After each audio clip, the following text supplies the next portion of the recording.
Start. I am indeed very happy to meet you this afternoon. I am glad to learn that you have discussed this morning the integrated land colonization scheme, a subject in which I am deeply interested and which I have been propagating for quite some time. At the outset, I would like to congratulate the Ministry of Agriculture and more particularly Dr. M.S. Swaminathan, who has made a thorough study of the scheme and has made it capable of practical implementation. Nothing gives one great satisfaction than to see the fruition of ideas one has been cherished for long, and as you may all know, this is an approach that I have been advocating for more than 40 years. I am happy to note that some state governments have earmarked some areas where this experiment could be successfully tried. According to my conception, the land colonization schemes have more than the limited objective of providing employment or improving agriculture, making it modern and scientific. These colonies, in my opinion, should become the nucleus of all developmental activities. It is nothing new, for Gandhiji always laid stress on the organization of self-reliant rural communities. Simultaneously with the transformation that we wish to bring about on the agricultural front, our attempt should be to set up a number of agro-based industries and generate a new awareness among the rural population. In this connection, I was gratified to go through the note that Dr. Swaminathan has circulated to the seminar participants on some of the approaches to rural development. I must say he has put my ideas in a nutshell and in a much better manner than I have myself done.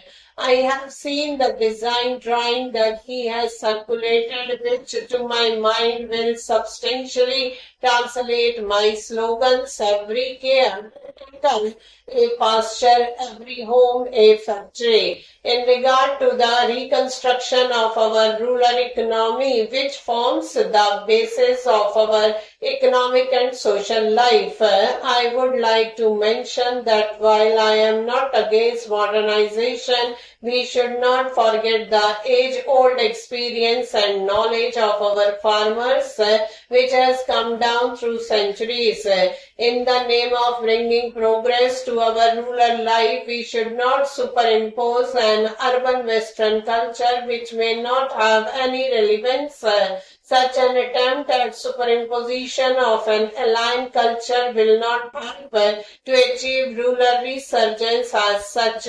Unless and until we build a strong and sure foundation of our rural life, utilizing local talents, materials and resources, whatever we try to achieve may not yield the desired results. The energy crisis faced even by advanced countries has opened their eyes to the fragile of the entire system. To us in India, this has a lesson. The shortage of fertilizers and the limited availability of agricultural inputs will act as a serious constraint on our improvement in agricultural production and productivity. While efforts should be made to see that agricultural inputs are adequately available to the farmers, we must see how best we can utilize the urban and rural wastes, which can help to meet at any rate a portion of the manure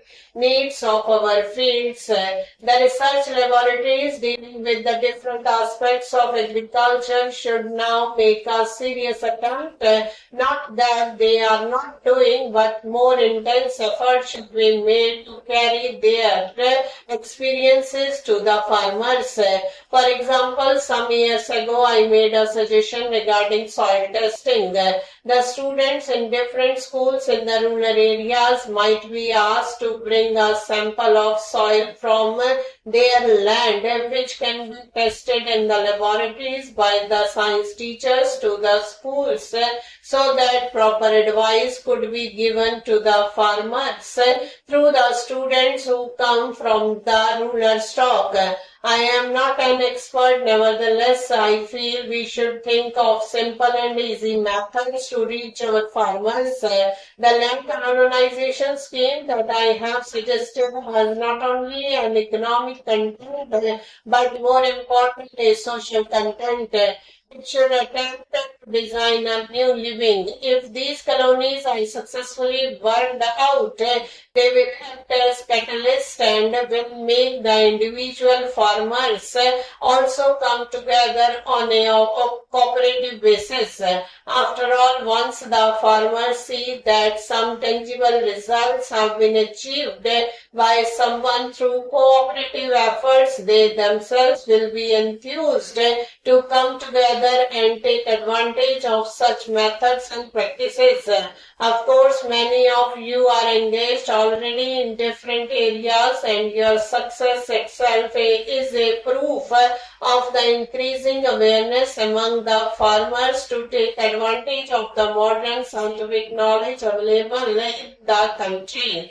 For the colonies that we want to establish in different states, we should take care to select people who are dedicated and see that real community life is established. For the hurdle we notice today of the agricultural front are not only the depth of agricultural inputs, but the absence of collective community action by people. Stop.